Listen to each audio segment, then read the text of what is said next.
Hello,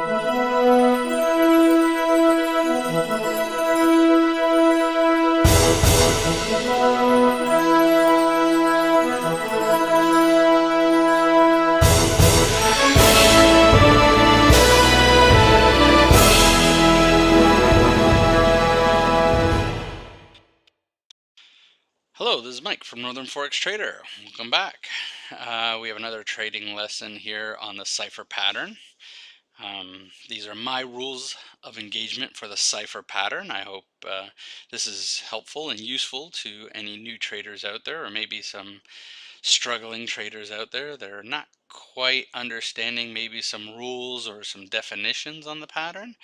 So maybe I can shed some light and throw some clarification on it that may help in their trading. Now, I'm not a professional trader. I'm not a licensed trader, so these are my opinions and my opinions only. So proceed with caution. All the results in my past may not reflect into the future. I know this, and I'm just warning that some people that may be following me, take warning that the Forex does produce losing trades. Yes, it does.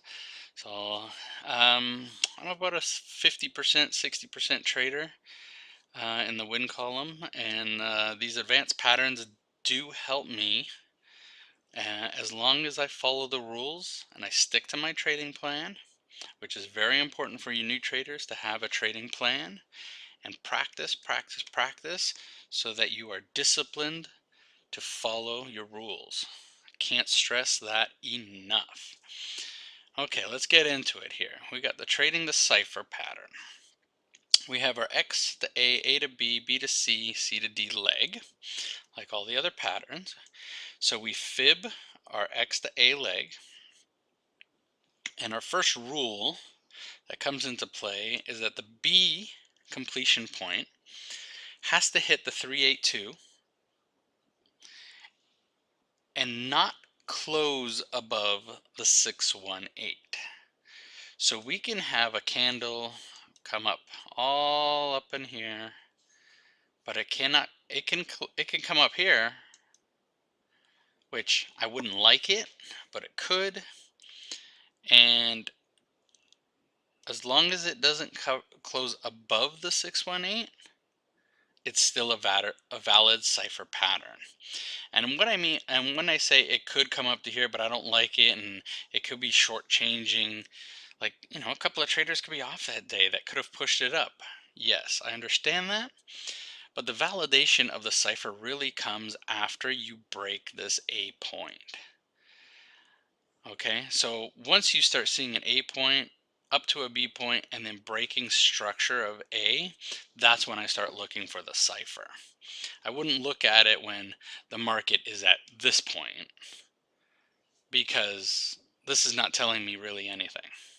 Okay, so I only start when I see a break of structure of A. That's when I start looking at this validation of whether or not it should be a Cypher, because this might be an A B equals CD pattern, okay, which is the same on the Cypher, because what we have here now is an X to A fib extension. Okay, and what we're looking for, let me get it over here so the numbers you can see. So what we're looking back here is that as long as we have a candle close below the 618 and it comes into this area here and it retraces back down, breaks the A structure point here, it must reach a 127. Now, another rule is we cannot close below the 141. Okay, so we have this first candle, which is the best candle scenario. We have the second candle, which is okay. It's still valid because although the candle has come into this area here, it did not close past the 141, but the wick extended past the 141. That's fine. It's just the candle body we are concerned about. So we can even do it like that. Okay. This last candle here is not a good candle. I will void this pattern. I will not take this pattern because it has closed past the 141. Anything past that 141 closed candle body, I will not take it. So let's say we did go with one of these two candles and everything was great in the universe. I usually drag my Fibonacci that I've already taken, and we put to the candle wick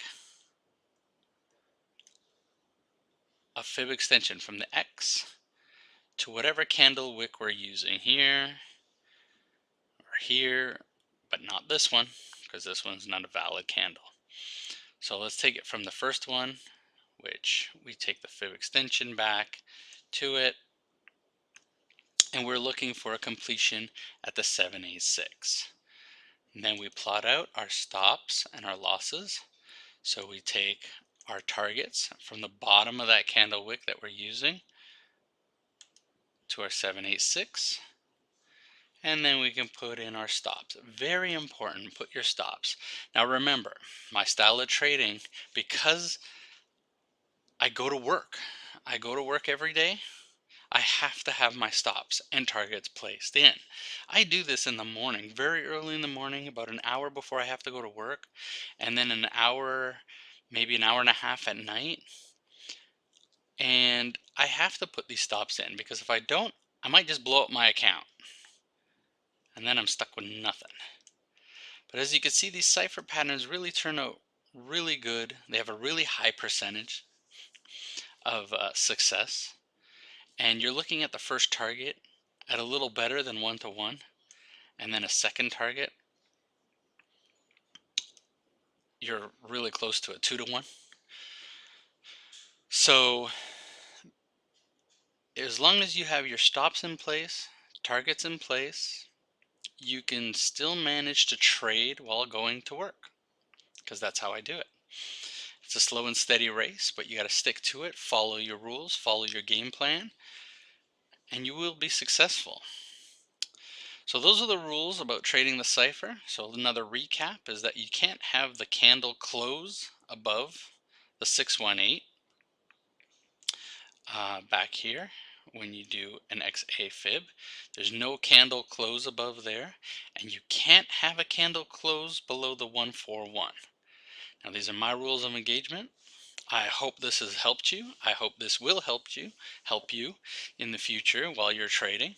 And if you enjoyed these videos, please subscribe, hit the like button, leave a comment, share the video, and I'll see you soon. Thank you.